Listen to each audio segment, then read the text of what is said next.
Monday presents scenes from the next episode of The Walking Dead. They got walls, fences, peace of mind. There's nothing between us and them. If we're willing to take it from them. We're not leaving. I could end this right now.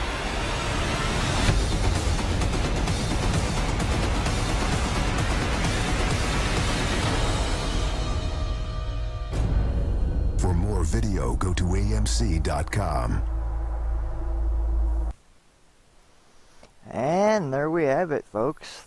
That was our fancy intro because, well, I forgot to hit the wrong button, the edit switch, so fuck it. It's fucked up anyway already. No. Yeah, I meant to actually close that window so you can see our cool, nice little background. See, hold on, Dan, I gotta go back and show it. See, the folks at home can't see it, the nice background behind our two-shot. It's a lovely little piece I found for Season 4, the full cast on it. But yeah, no one can really see it over us anyway. Well, what up? I'm not going to say internet because this is really probably never going to be seen by anyone outside the Twig group. So, what up, other people involved in Project Twig? There'll probably be a lot more of you if you see this like 2 weeks from now than if you saw it when we recorded it. So, hi, new people, which is really weird to say. It's going to be weird. Okay, we just got to treat this like a live show, otherwise it's going to be funky and weird. But, yeah, it's really weird that I'm hosting. It's been a while. It's been a while since I've done that. Many years of podcasts long ago. But, yeah, I should probably get to that. Yeah, what up, Internet? I'm Doug Miller, a.k.a. Doug Who. I guess my biggest spot I could put on is now I'm guest contributor over at, oh god, I just had a brain fart. Dan, save me. What Culture? Thank you. Yes. My wonderful, wonderful new folks at What Culture have brought me on board there to do some contributing writing and possibly some other stuff too. So that's where I'm from, Internet. I have a job at What Culture. Aren't I cool? No, I'm just kidding. It really doesn't matter. It literally just happened like this morning, so it's not really important. And to my right, actually no wait, he's to my left, but my screen right. Yeah. To my right though, over there. Hi, I'm Dan. Yeah, Dan. Actually, I meant to ask this before the show, but I thought it'd be funnier to do it when we actually start it. I've known you for almost 10 years, if not longer. How do I exactly pronounce your last name? Piganell. Piganell. That's what I thought. Yep. But I didn't want to like butcher it in the intro because I would have introduced you as well, like normal, like a good host should. But yeah, I wasn't quite sure. I didn't want to fuck it up, and then it'd be kind of I wanted the internet to get it right. Right. So. Yeah, actually, let me find this real quick. I know it's here somewhere. Hold on. There it is. Yeah, dude. Actually. Oh, we have breaking news. Well, you mentioned that we've known each other for like 10 years. In next month in January, on January 29th, it'll be the 13th anniversary of Phantasy Star Online, which is how we met. So, yeah we've known each other for like 12 or 13 years. Yeah, was it January 13th, 2001 the game was released? The 29th. 29th, okay. Yeah, it's something that didn't seem right. So wait, how is it January the anniversary then? How is January the anniversary then? It came out in the game came out in January. That's what I was saying. Yeah, so next month in January is the 13th anniversary of when the game came out. Right, because it came out in 2001, and we're already way off topic of the show. Of all the shows on Twig, the one like of all things, like we have so many, like we've got one show we can go anywhere with, and this would have been fine to like go off on that tangent. Like the one time we're like, okay, let's do a show just with The Walking Dead. We talk about Phantasy Star, but that's the fun of this whole project. I think is that those things will happen, especially with the fact that we're gonna have so many people on panels on multiple shows. Well, yeah, it's bound to happen anyway. So yeah, I mean you got to let it be organic. Oh yeah, it's got to be organic. But enough. Wow, I almost made I could still make a really dirty pun out of that segue that I'm about to do. Enough of the orgasm isms. Well, I forgot what you even said now that I said that. I know what I was going to say, so that's all that matters. No, we purposely haven't talked about the episode that just that aired last night, the mid-season finale, which I believe was titled Gone Too Far, if memory serves correctly. Yep, I'm actually struggling. My computer is slowing down right now, and I'm struggling to get Wikipedia to come up so I can have all that at my fingertips. See, I have it all at my fingertips, too, if I put my fingertips on my head. So there's a visual joke that is only funny for the two of us, because no one watching this right now knows that you can't see me because of technical reasons. Yep. Yeah. I mean, they can see the two-shot where there's a little red thing. Like, hold on, I think I can point to it properly. I gotta remember which corner is what on camera. Yeah, it's shit. Fucking A. It's always backwards. Fucking A, webcam's reversed. It's up there, people. I can't quite point to it because then my hand's gonna go out of frame, but yeah. Thankfully, though, when Dan's making a point and talking, like I am now, which is when I should probably do some technical directing and actually switch camera angles, you know, you want to actually see that when Dan's around and staring at his monitor, so no worries there. You'll just see it in the wide shot here, so... yeah, the episode last night was called Too Far Gone. Yes, Too Far Gone. What was Dead Weight? Dead Weight was a week before that. Dead Weight was the week before. Yeah, I had him in both my head because I had literally watched Dead Weight about an hour before before Gone Too Far aired, because I hadn't watched it yet and I was getting caught up. Well, not an hour. It was like 2 hours because I watched that and then Talking Dead, which is what I think is interesting about this show. Is people can say, "Oh, you're just ripping off Talking Dead because you're talking about The Walking Dead."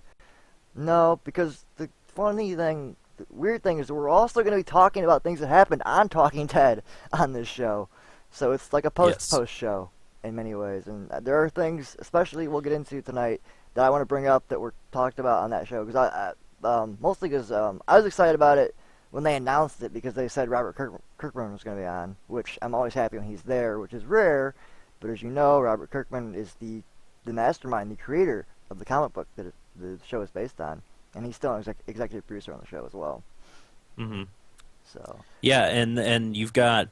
So you have The Walking Dead, and then you have Talking Dead, which is like the meta show.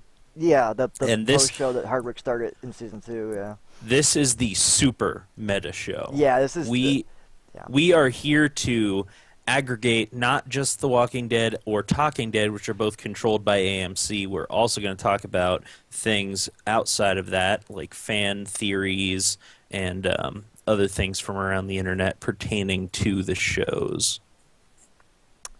Yes, we are. And this is really kind of a special episode. This is sort of, I titled this kind of in at least the file numbers is like 00. One, because we don't have a name for this show right at the moment. This is sort of just the proof of concept test that we're doing to test out some software and some technical stuff before we actually launch this kind of thing on the Twig network, or whatever we're going to call the thing, hopefully next month. So yeah, this is literally like show zero. This isn't even episode 1, this is episode 0. So yeah, even this is like super meta. Yeah. This is the beta of the show. I'm going to close this door there. That's better. Yeah, okay, we've been running for 8 minutes now, and we haven't yet to really talk about the episode, or about what the fuck just happened. Because a lot of shit went down. Yeah. And it went down, I wouldn't say fairly quickly, because there was definitely I think they had the right amount of build-up to it, but at the same time, I personally... Because I don't really, I don't know about you, but for at least not for The Walking Dead, I do it for other shows. I don't sit there and check, like, internet forums or read fan theories. I just watch the show every week, and I watch Talking Dead afterwards. And I talk about it with some friends occasionally, like you. But I don't really have, I have my own expectation in my head of what's coming. And the way this season had gone so far, and the way that, the people on the show... because they talk about it on Talking Dead, because the cast is always there, have talked about it, is that, it starts off slow and then kind of progresses upward and gets, progressively worse, which is how I think Season 3 was done as well, which I thought was a fantastic pacing compared to Season 2, which is a little bit more kind of scattered and random. So I was excited for that, but I honestly didn't see this coming at all, this episode. I really didn't. from the way things were set up, which is that, what was it, 3 episodes back, we just saw that one, we had everything's basically gone to hell at the prison, with Herschel going and just almost sacrificing himself to try and save everyone else there because everyone's sick of this mystery virus.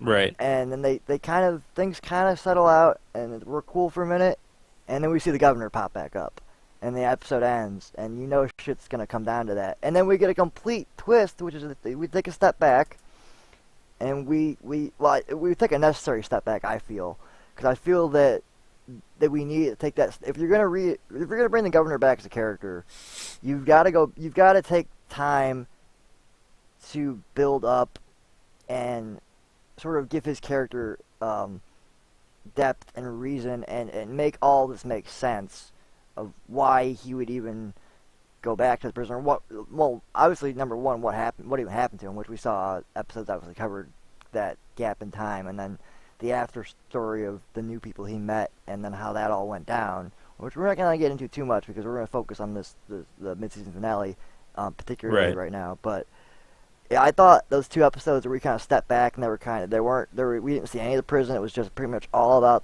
the governor and his character and the journey that character went on. Like, I thought that was a necessary step, but I thought it was all building towards something very different than what we ended up getting. I was amongst internet fan theorists or whatever theories were flying around. I was of the mindset that we were going to see this uneasy alliance between Rick and the governor at the prison, and I figured that that will probably be the tension that would build over the course of the rest of the season, and then the season would end with an episode like what happened in tonight's episode or last night's episode, where shit got blown to hell. That's how I thought things were going to go. I was really surprised that, surprised and excited to see the fact that what I thought in my head of the end of the season has already happened, and we're only halfway done. Mm-hmm. So, I've been jabbering on, so. I actually thought what would probably happen was that the governor and company were going to show up and kind of have this uneasy alliance type thing, but I kind of thought everybody would be in the prison, and then somebody from one of the sides would turn up dead, and they would have like a war inside the prison. Oh yeah, for sure. I saw kind of the exact same thing going on, especially even leading up to before shit hit the fan in this episode, because you still have this conflict with the fact that Rick hadn't told Tyrese about Carol yet. And, Tyrese just found that rabbit, which, by the way, I'm sure there's been plenty of fan theories. I think I know exactly who fed the rats, or who was feeding the rats to the walkers, and who dissected the rabbit. I think I know exactly who that was. I know. I know who it was. You think you know for sure? I know for certain who it was. For certain? Because I had a moment in the episode. It didn't hit me. Like, obviously it's been a question in my mind since that came up with the rats. It was like, who was doing this? I know exactly who did it, and I have a very strong theory for why they would write it that way. Right. Okay. Well, I'll give you my take on it and my thought process as I watched this episode, because it kind of, to me, I thought was it wasn't revealed fully. We weren't given a direct answer, but I thought it was made a little bit more clear who it might be that was behind these kind of weird things going on. Mm-hmm. And it was the moment when the girls came out and they talked about how, they have guns. We should have guns. Carol taught us to protect ourselves. I'm like, that chick, she's the one who did it. She clearly, I can't remember her character's name, but the little girl that Carol kind of took under her wing for a while there, who I think, we'll get into this in a second, I think had probably one of the best moments in the whole episode, personally, as a character, or as a moment in general, when she... Her name was Lizzie. Lizzie, yes. Little girl. I couldn't remember. Because, we've got Lily, who was like the governor's girlfriend, and then, Megan, who was their daughter. So Walking Dead's got a big cast. Sometimes it's hard to keep all the names straight in your head sometimes. Yeah. But yeah, no, I honestly, my theory is that it's Lizzie, and it's because, and I'm feeling the fact, my theory, I'll fully explain it before I let you go here, and the theory behind it is the fact that when we first kind of were introduced to the character, she'd given the walkers names, although technically he was wearing a name tag, but they were given names, kind of treating them like people. So I could see in her mindset how, she'd want to feed them something to take care of them in a sense, hence the rats. And just her kind of natural curiosity as a kid in this world, it totally makes sense to go and dissect a rabbit somewhere just out of curiosity. But that's my theory. I think a lot of those things stem from things Carol taught her, these survival instincts of what you have to do to survive in this world. So I don't know. That's my theory. I think it was Lizzie. So Okay, yeah, no, I am certain that it was Lizzie for two reasons. First, and neither of them has to do with feeding the rats or dissecting that frog or anything.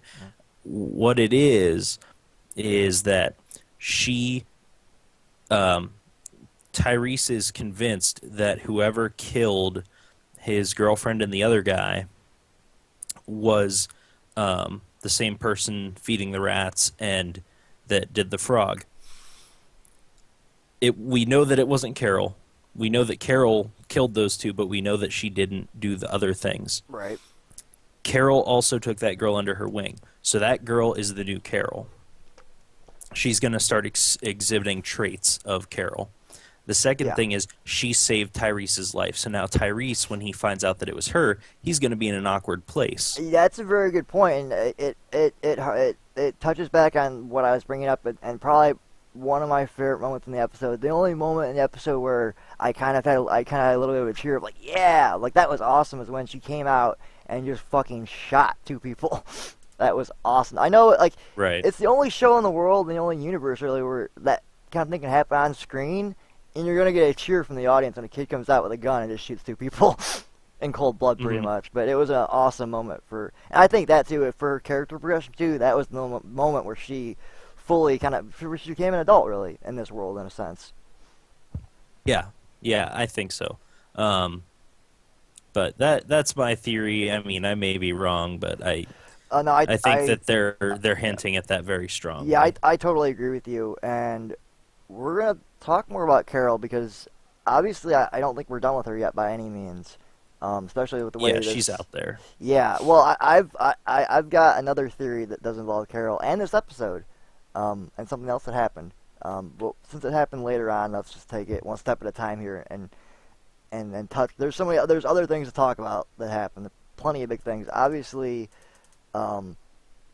probably the biggest, the one that everyone's talking about this episode is Herschel's death at the hands of the governor. Which honestly, thankfully too, this is only for between us. Thankfully, you didn't spoil that for me, because we had this conversation online where I hadn't realized that like you were on the same time that I was, at least for when The Walking Dead aired. So Right. when I was catching up, like you were. So when you were talking to me, you were assuming that I had just already seen the episode or what had just happened. But what you had said to me was something about between Herschel and Maggie, and I was like, oh well, yeah. If the governor's going to kill one of them, it's probably Maggie, because I can't remember the actress's name, Lauren Cohen. She was going to be on the episode of Talking Dead, along with a mystery guest, which usually is who they kill. Is usually their mystery guest, but still. Right. So you didn't spoil that for me at all, because the whole time it was the tension of Michonne or Herschel, even though for me the second I knew Herschel was dead, and maybe from the fact that I've watched and worked on too many movies, is the fact that there's that close-up of him while Rick and the governor are trying to work out the differences, and he's got that smile on his face and that real close, tight shot where he thinks that things might just work, and I was literally waiting for the knife to just cut him right then in that same shot. It didn't happen right then. It happened about a second later. But, yeah, that's when I realized. And that, for me personally, I think I haven't been that affected and that personally felt that much of a sense of loss of the death of a character in the show since Dale died in Season 2. Yeah. Yeah, they were both that kind of It's a real gut patriarchal figure for the group. Yeah. To me, they were real gut punches because I love both those characters. And yeah, they were they represented sort of the same character, and that's obviously maybe why Dale had to die and Herschel had to continue on to keep that archetype character going. But yeah, I love Dale's character from the beginning of the show, and yeah, I I was heartbroken when he died, and same with Herschel. And I think Herschel also had, in respect to him too, I think he had a great death, in the sense that if you look back at what happened, events before this, episodes before this, where he basically, you know, he gave that great speech to Maggie about, you know, you go outside, you risk your life, you know, all those things about you taking a drink of water, you risk your life, and then he himself basically took the ultimate risk going into the sick ward to take care of everyone, knowing that he himself could die doing that. Like, having that kind of ultimate moment of heroism, and then also, too, for his character, having the moment where he has to finally kill someone who's gonna turn, because they've died from being sick, which he's never had to do before, as far as we know. I mean, he locked up his wife and whatnot in the barn, but that was back in season 2, but he never, as far as we know, Herschel never killed anyone before then, at that moment. Right. Yeah. So I think in terms of, like, character progression, it makes sense that, yeah, it kind of feels okay for him to die because he was able to do all that stuff first. Mm-hmm. And I felt that he got a really good death, only for the fact that he wasn't quite dead at first. Yes, his throat had gotten slit right in the jugular. He was more or less dead, but you know, they cut to more shots after that where he's crawling away on the ground bleeding. And back on mine, I'm like, is Herschel somehow going to survive this too?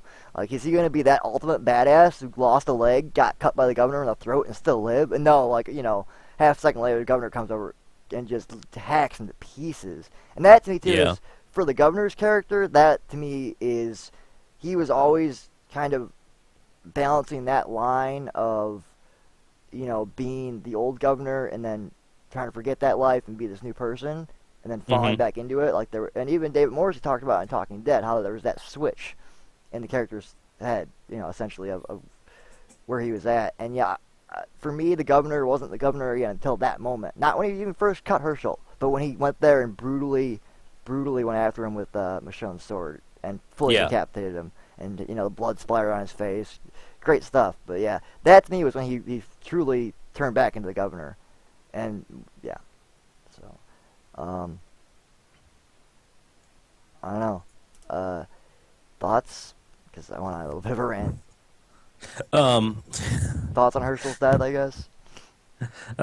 You know, I'm kind of... I mean, I liked the character of Herschel, but I thought that...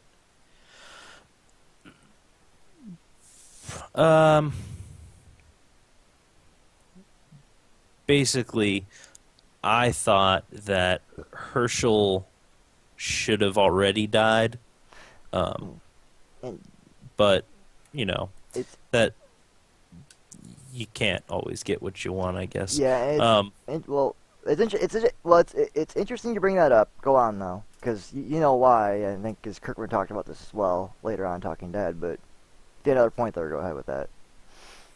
No, that was all I was going to say was about that. But yeah, I thought that was really interesting when Kirkman brought that same thing up, the fact that they had thought about killing Herschel off many times already. Like, he was supposed to die in season 2, and they decided to keep him around, and who knows how many other times he possibly could have died. I think maybe at the prison when he first got bit, he probably was supposed to die then too, and they decided to keep him around by having Rick cut his leg off.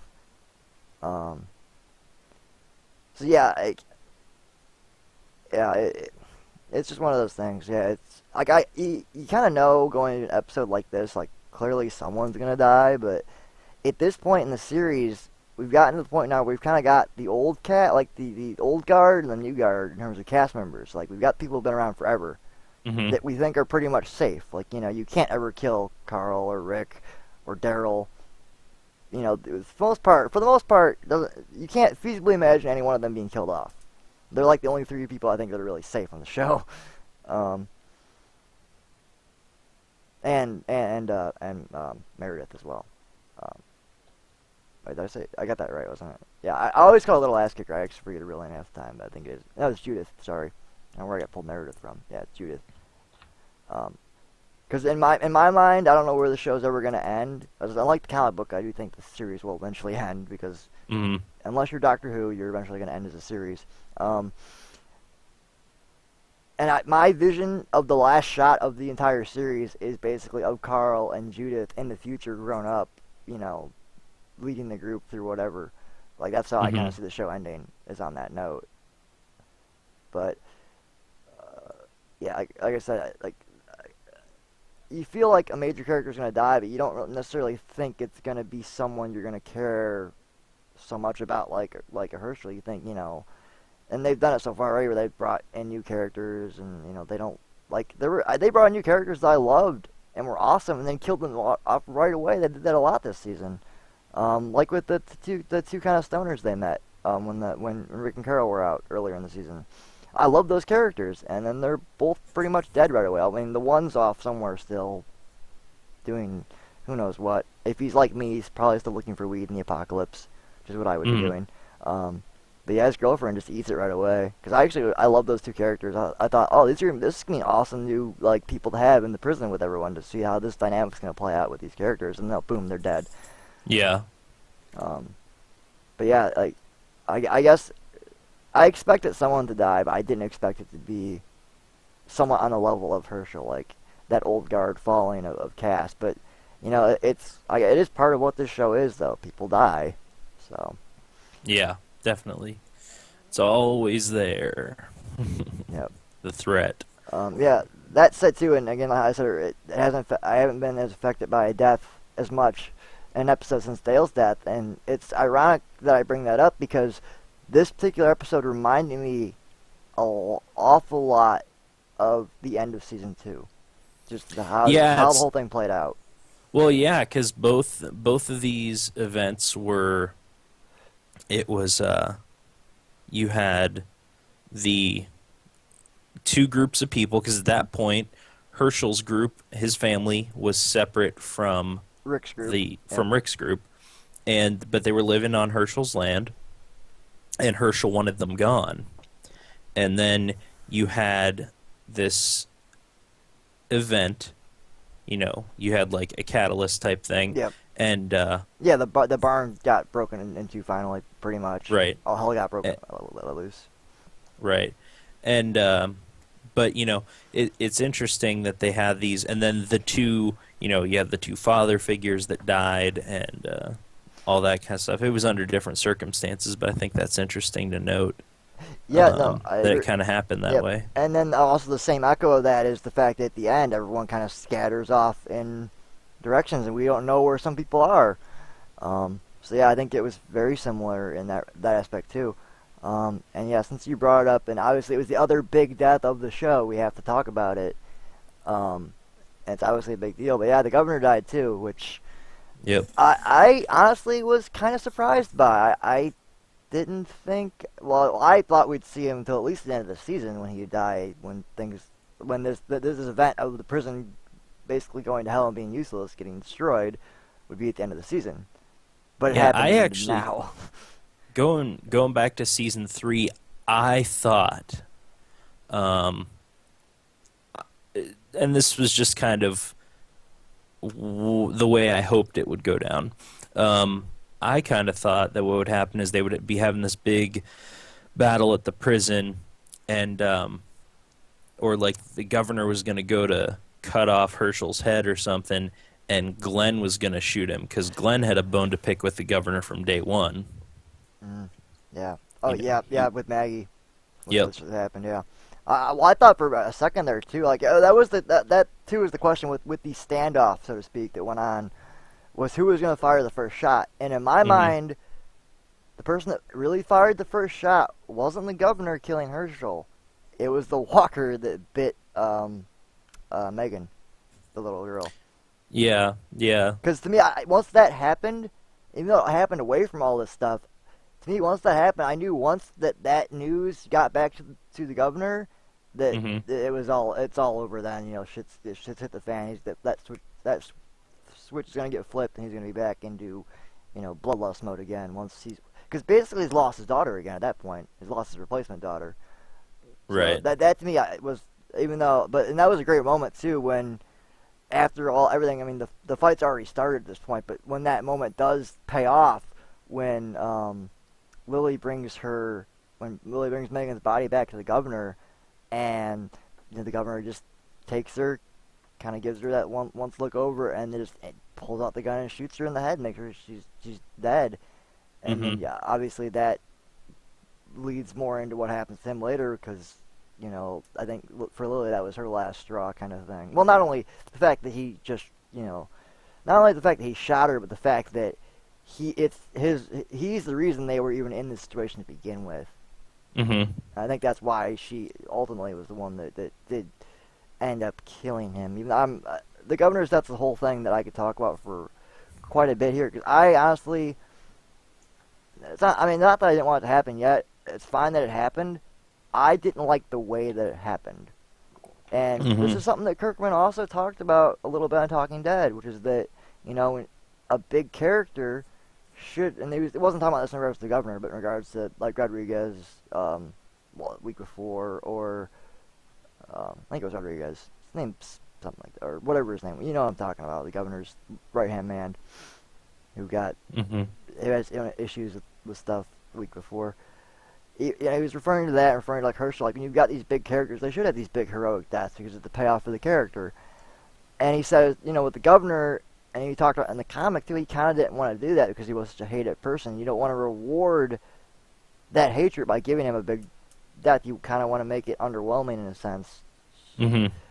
But then he went on to, then he sort of contradicted, then he went on to, I think, say one of the only stupid things I've heard Kirkman say in a long time, or if not ever, when he talked about how, when he did this in the comic, that, you know, he also would kill off the governor with Lily, this character would also in the comic recently been introduced in essentially the exact same role, and how he wasn't really happy with how that decision played out in the long run in the comic. And if, now that he had a chance to do it again with the show, what was he going to change about it? And apparently it was good enough for him to change it by having the fact that Rick got some shots in, and then Michonne stabbed him, and then he died, and then Lily shot him. That isn't enough for me. I really thought that to me, it was a very unsatisfying end for that character. Yeah. Well, I guess I never cared enough about the governor to worry about what happened to him. True, most people didn't. I did, because I love David Morrissey as an actor, so the longer he can be on the show, the happier I am just to see him on the show, because he's just such an awesome actor. I don't mind. I mean, I wasn't all for him possibly, like, turning good, which they were kind of maybe hinting at, and even Morrissey sort of hinted at himself lyingly when he was on Talking Dead after his first little solo episode doing the backstory stuff. But yeah, I didn't see that ever happening. I mean, maybe the Uneasy Alliance, that could have happened, it didn't. But yeah, I would like to see more. But yeah, I feel really pissed. I really feel like his death, like, okay, if you're gonna blow up the prison, essentially, so it's useless now. Like, I really thought, like, that's how the governor's got to go out. He should go out, like, destroying other stuff with him. That makes the most sense for his character, because that's kind of what he does, is, I mean, it's kind of, or what he became, is he kind of became that person who, you know, everything around him would die. You know, everything he touched, you know, essentially was cursed in a sense.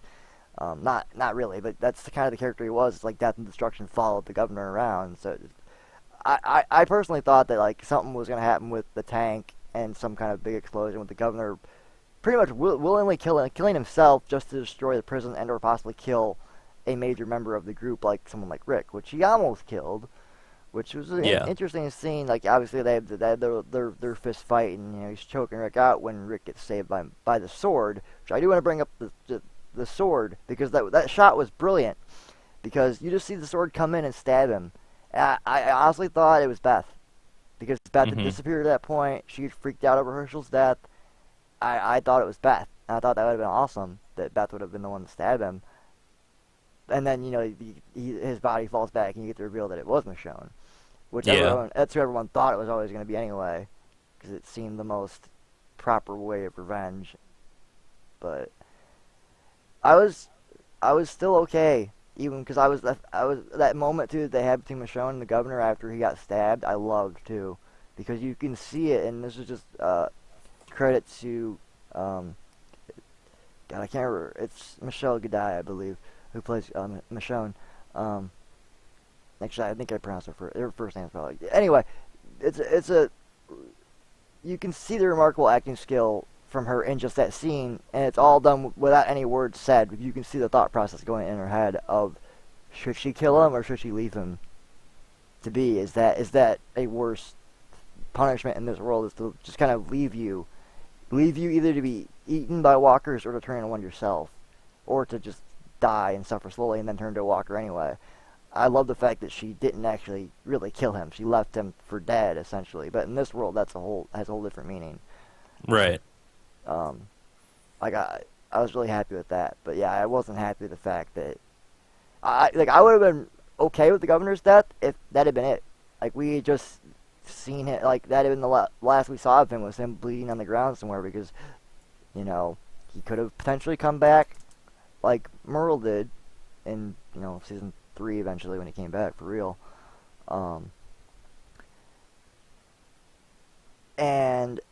Or the other possibility there is we could see him come back as a walker at some point for the hell of it, which would have been awesome, because he would have been probably the most recognizable walker of all time with the eye patch.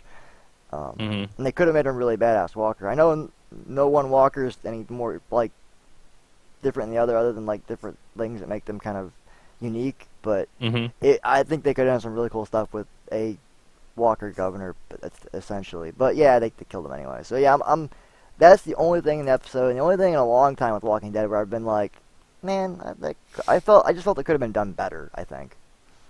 And yeah, normally I'm pretty happy with the show and how things are done, but that was the one thing where I felt a little bit dissatisfied as a fan, was the governor's death. I felt was a little bit underdone, so to speak.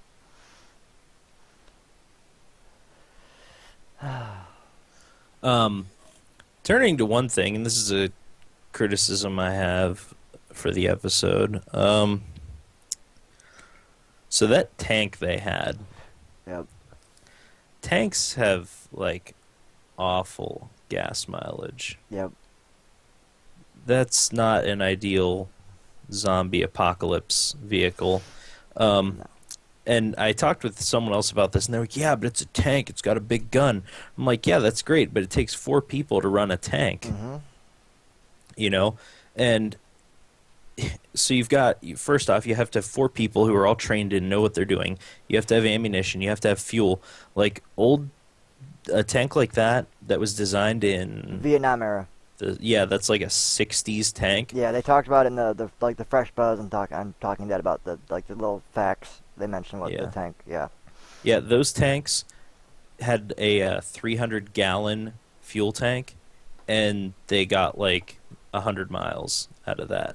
So you figure something like that, 100 miles isn't very far, especially if you like, I don't know how far they are from Fort Benning. I'm assuming that's where the guy was that had this tank, or maybe even Fort Knox, which is where the tanks are. Yeah.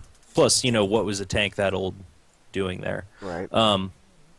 But, you've got all these problems with that whole scenario, and not the least of which is a tank's gun is really useless in that situation.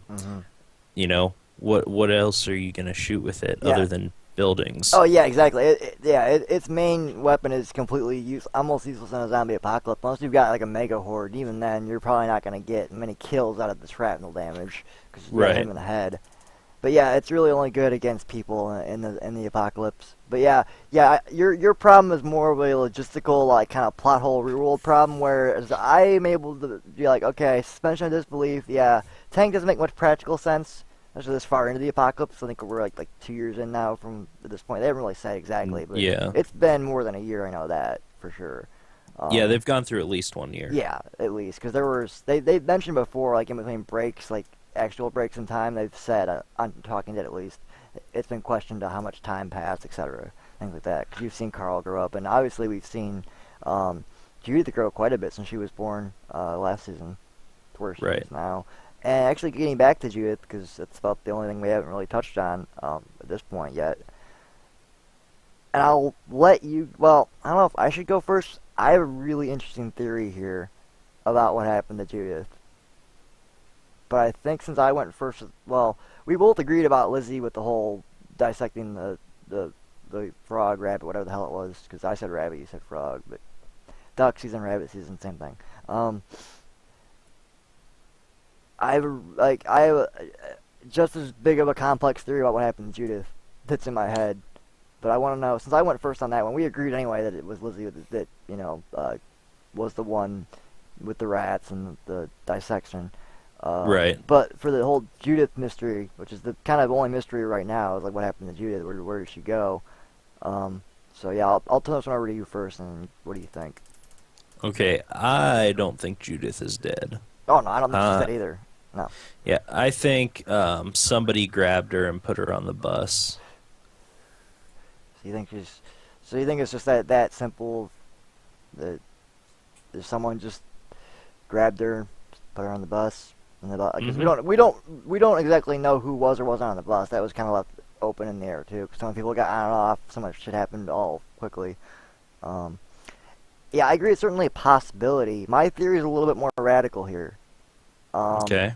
So I'm glad that you weren't thinking the same thing I was, like with Lizzie and the rats. Maybe that was obvious though, especially by that episode too. Like I said, I think it was obvious by the point when she came out and talked about Carol and like, yeah, she taught us, and I had the whole gun speech kind of thing. I think it was kind of obvious to everyone at that point. It wasn't just my theory. But yeah, with the whole Judith mystery, because yeah, I agree, she's not dead. I never thought she was dead. She just went missing, which is fine. But yeah, I have a little more radical theory. And I'm not quite sure exactly how. Like, I gotta still formulate that part of it. It hasn't really been completely thought out. But my theory is, and it's gonna sound really out there, and you're gonna have to kind of suspend disbelief to even kind of, believe it, or try to buy it a little bit. Or she is actually a superhero. No, it's not that ridiculous. Oh. It's Okay. close to being that ridiculous. My theory is that Carol took her, and then we come across Carol again later on this season. She will. So you think Carol snuck into the prison in the middle of a battle to abduct a baby? Yeah. That's No. I know it's so out there, and I don't have a good justification for why I think that happened. I just think, in my mind, I just see this really interesting thing happening later on where they find Carol again, but Carol's got Judith. That's the whole thing. That's actually something we should probably bring up, is now that we've kind of touched on everything, because obviously my theory is completely insane, but Yeah, I don't know. I know. No, trust me. Even a lot of trouble with that idea. I do too. I have a hard time believing, and even finding, like, why would Carol even be back near the prison to begin with? And if she was, wouldn't she try to help them from the governor? Right.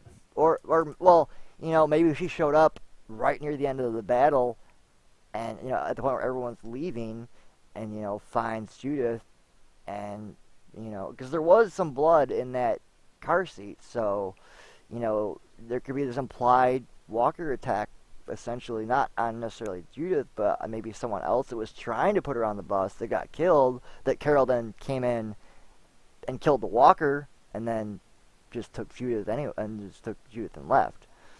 Or, I mean, it's possible she could have tried to find, Rick or Carl to bring Judith to them, but they were already gone at that point. Even though, I mean, events didn't quite play out in that order, but I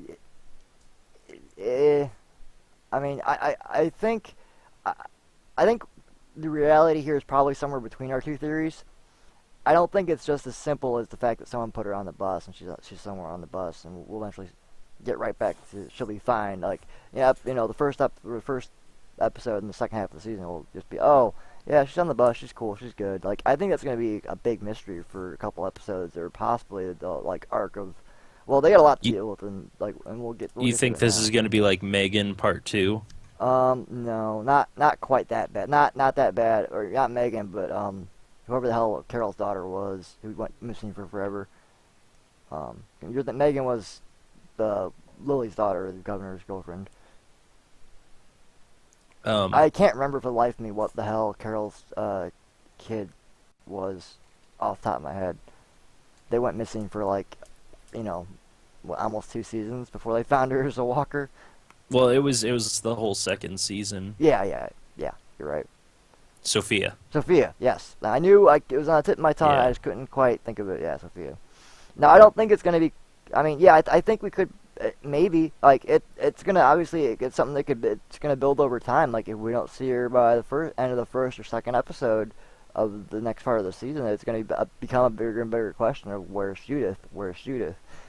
So yeah, obviously the first episode and the second half is going to answer a lot of questions of who comes back together with who and when and where and all that, which we can get into now because now we're entering that part of time of the show, or of the show, not the show, this show itself physically. I'm pointing down to indicate this show, where we've got that buffer gap of like we can wrap things up and we can keep going for a bit. I think we have a little bit more to cover here because we need a little bit of time to speculate about what next, because that's a big question right now. And we've only seen, they've showed us two little like teaser clips essentially, which is kind of the aftermath of the prison being destroyed, which really only to me said that yeah, we know it's now useless and everyone had to leave. That kind of just reinforces that fact that they have to go back on the road again. And then we see the other clip with Carl luring out the two walkers, and which really isn't much of anything. That's just Carl being Carl, which I say that in the sense of Carl being a badass because he's been a badass since the start of season 3.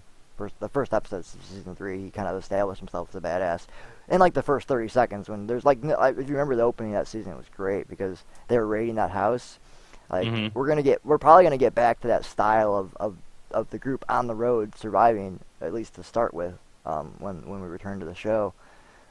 Yeah, but yeah, no, that for me in the beginning of season 3 is that's when Carl became an adult. Well, he probably became an adult in the little gap between those season 2 and 3, but.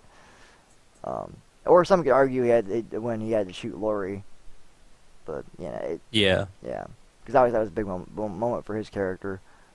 But yeah, so I mean, the clips we saw, I don't think anything special. They don't really give us much of any clue, other than the fact that we're going to have the group back on the road again, which is how season 3 started before they found the prison. So it's going to be interesting because they're going to be back in survival mode and not safe survival mode because there's still a bunch of people that are sick, as Rick said, too, with the sick kids. In fact, actually going back a little bit, I'm kind of surprised. Early in the episode, after Herschel first got captured, Herschel and Michonne first got captured by the governor, that when the governor was talking about taking them, hostage to go back to take the prison, I was kind of surprised that Herschel didn't bring up the fact that there's a bunch of sick people in the prison. I mean, you could see it as the governor maybe wouldn't buy it as a bluff kind of thing, but I'm really surprised Herschel didn't bring that up. Yeah. I mean, Rick did in the big showdown and talk between him and the governor, but yeah, it's gonna be an issue moving forward. For the most part, I think they've kind of wrapped it up, and they kind of wrapped it up without even really talking about it. And they did it with that first shot we saw of Glenn in the episode, because Glenn looked much better than he did last time we saw him. Glenn looked pretty healthy. He's still obviously a little weak, but he looks a lot better than he did previously, which was really near death. Definitely. Yeah, he's bouncing back from whatever that stuff was. Yeah, swine flu's been the running joke because the pigs, but yeah.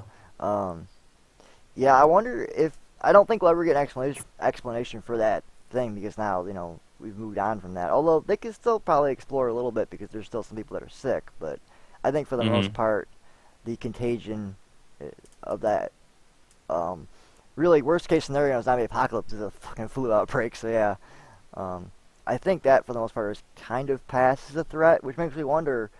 I mean, obviously it's a big enough threat for the group that they're kind of out there unprotected again, in a sense, and they've got to find a new place to settle at. Or something, and they possibly got to find each other again, kind of like after season 2 when people split off and went different directions. So we'll have to see how things start out. But I think we're gonna have probably like 2 or 3 little pocket groups of people at first, and they'll come together over the course possibly the first 1 or 2 episodes, and we'll probably meet some new characters, I would imagine, along the way, because that's generally what happens when these kind of things go on. But I mean, do you think we'll see Carol that early, or do you think that we'll see her later on? I don't know. I'm not certain we'll see Carol anymore. At all? Yeah. Really, you think Carol's just you think I don't think we've seen the last Carol at all. And I think Carol might just go off into the sunset. it's possible because I don't buy. Because Hardwick has that theory on Talking Dead that's been going for a while now that he thinks that she's going to become the governess, you know, sort of make this weird turn as a character. I don't see that at all. Because if we go back to that moral question of like what Carol did in the first place, was it right, was it wrong, whatever, I think in the world that they're in the situation she was in, I think she did do the right thing. As hard as it is to see that. And there's obviously a big split in the fan base amongst that decision too. But... Well, I think the problem with what she did was that it was impulsive. Yeah. They didn't know that the disease killed everybody. Right, yeah. And there's plenty of people that survived it now. Yeah, she did the right thing for the wrong reasons is probably the best way to sum it up. Or Well, no, I think as soon as I saw like that. people start getting sick, I was like, they should quarantine them. Right. And they did, but you had somebody who, she was a council member. She should have gone to the council and said, hey, look, I think we ought to kill these people. Yeah. And she didn't. Well, So probably should have went with, I think, you know, well, they never really fully revealed that if she found them and they were already dead or just dying. I think they were dying. If I remember that the scene, the flashback scene they showed of it, how much they actually revealed about what exactly happened with that whole thing. yeah. I don't think they were dead yet. I think Carol killed them and then burned them. They were very sick, though. That was what I thought. Yeah. I'm pretty sure that is what happened, but I could be wrong. I would say people could correct us, but, you know, this is episode 0 of 0. Not even episode 1. So we have no audience to ask if we're fucking screwing up about... Yeah, sadly this isn't live. We don't have a Twitch chat. We can be like, hey, chat room, tell us if we're stupid or not. Yeah. That's always useful. I mean, I'm sure people will tell us we're stupid anyway. Yeah, right. I agreed. Stupid and have terrible production value and terrible quality. That's because I'm literally doing this off of, like, you know, there's like 2 tin cans and some string and some duct tape holding this whole show together right now. Right. So, I mean, I'm not with you on this one, though. I do think that we will see Carol again. I just think the big question is what kind of person is Carol going to be when we find her again? Will she have changed, like some people suspect she'll change? Will she become harder and whatnot? Yeah. Or is she still going to be Carol? I still think whenever she comes back, if she comes back, according to you, but I think she'll still essentially be the same Carol, but the issue is going to be that conflict, not only with Rick, but also with Tyrese. Yeah, I think if we do see her again, it will be because Rick's group finds another settlement, Actually, and she's there. Yeah, this just occurred to me as you were saying that. And the only reason to me as a writer it makes any sense for you to have Rick almost tell Tyrese about Carol, and then the fight at the prison kind of start to happen with the boom with the tower exploding, is for the fact that I think of those little different groups, Tyrese and Rick will be separated, and Tyrese will find Carol first, not knowing she did it, and she won't know that he doesn't know. I think that'll be interesting to watch how that plays out. I think that's my theory right now. I think that's going to go down.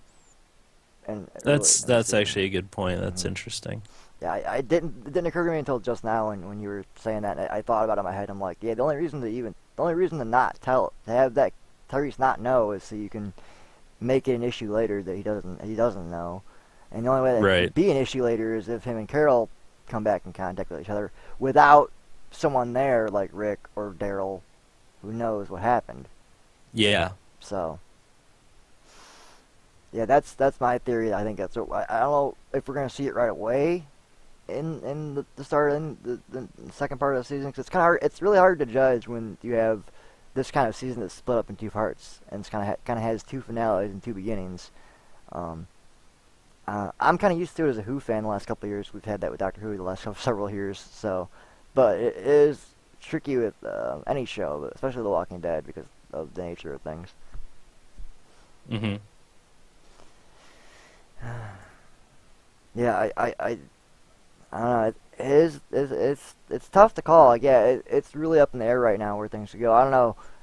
We got a little bit of time left here before we close out. and I know you've been going through probably wiki pages and things like that. Do you have any kind of interesting theories or thoughts about what's going to happen next, or something we didn't talk about that fans are brought up that you've seen on the internet somewhere? Well, it has been suggested that what we're gonna have is the groups that Rick's group is gonna run into some of the other groups from the comics. I'm not gonna go into a lot of details for people that don't pay attention to that stuff, Or but just haven't read the comics like myself. yeah. Which is ironic because before the show ever was a show, I was that guy who was telling people to read The Walking Dead. Even though I myself had not read it, I just heard it was really amazing. So it was like I remember I was at a bookstore with a friend of mine, and he was looking at graphic novels and like, you should check out The Walking Dead. I hear it's really, really good. So I mean, I'd turn people out of the comic, but I've yet to even get to it myself. So yeah. And that's what I love too, and Kirkman and other people on the show have talked about this too. The great thing that they've been able to do. And people, at first, people weren't quite sure if they were for it or against it.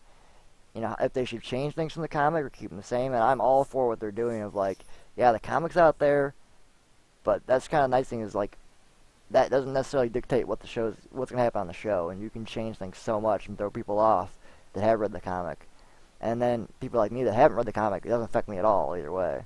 I mean, every now and then, even someone like me, I'm still aware of certain things. Like, I believe it was when they first found the prison and Big Tiny finally showed up.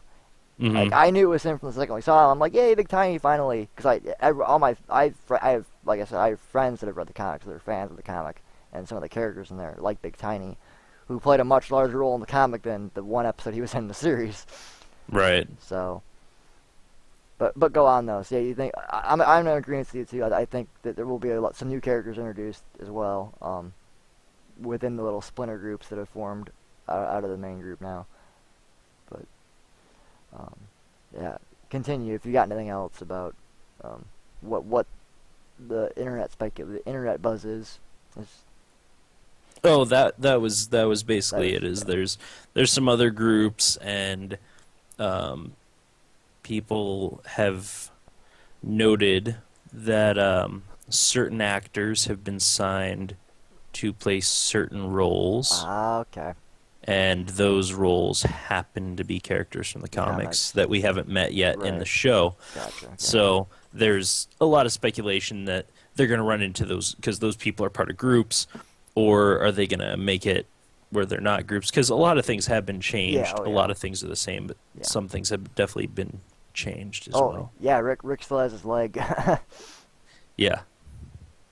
Yes, I've read the comics, but I'm somewhat aware of things that go on and that happened in them so far. Right. That was all I had. Yeah, I kind of when you said that the first time, I kind of got that, and yeah, I think that's all I have too. I don't think there's anything else that we missed. Trying to think back now, because obviously we're gonna end up doing this again in 3 or 4 weeks time probably. So we'll be back officially with the first episode of whatever the hell we're gonna call this show. Not really sure yet. It's just we've been throwing it around the group as it's the Walking Dead show. It's the show where we talk about the Walking Dead, as opposed to the show where we talk about Game of Thrones. Yeah. There's some distinction there. Yeah. So yeah, we'll be back a week before. It'll be episode 9. At that point, the second part of the season. We'll come back a week before then to speculate. Well, mostly to look back at what's already happened. So, plus the fact this is episode 0, more so a proof of concept test of what the shows are going to be like. Well, somewhat. I mean, generally the rule of thumb is you want at least 2 people on a panel, preferably 3, 4 if you can get it. 4 if you can pull it off, because the more the better. So yeah, this is kind of bare bones, as you can see. Well, you can't see it yet. You'll see it when I upload it, but it was thrown together the best it could be with what I had available to me. And I made a big long post this morning in the Twig group about I'm literally the poorest, and I meant that literally, choice for the job of technical director because of my computer. Right. So Yeah, and you'll see that in the quality of the episode. Not so much that we sucked, because I think we were all right. A little shaky, but I think we were both a little rusty. Yeah. Yeah. Well, I mean, I've done podcasts in the past. So this is just like that to me, but I can look and see you and wave, even though you can't see it. No, I know. you took my podcast virginity, and I'll never forget you, Doug. Oh, yeah, were you on a podcast? This is the first. Oh, okay. I was thinking back to the old ones. I'm like, you weren't around with old podcasts. No, this is the first time I've ever done this. Yeah. Well, this is the first time too I've ever done something that we had like a set subject pretty much. The other podcasts were always kind of pretty freeform. We I just get together with a friend and bullshit for an hour. But yeah, it's nice, and this is why we're doing Twig for this reason, because I know so many cool people, and there's so much cool stuff to talk about. We're gonna talk about it anyway, and if people are going to find that entertaining, because, well, podcasts work, and podcasts basically now become all video podcasts, because at this point with technology, you don't really just want to sit and hear people talk, you want to see them talk to each other. Yeah. It's more visually interesting, it's more interesting, period. There's more to it. Same reason most people want to go read a book, or watch a movie as opposed to reading the book. Well, that's debatable. There's plenty of people that like books more than movies. I might be one of them.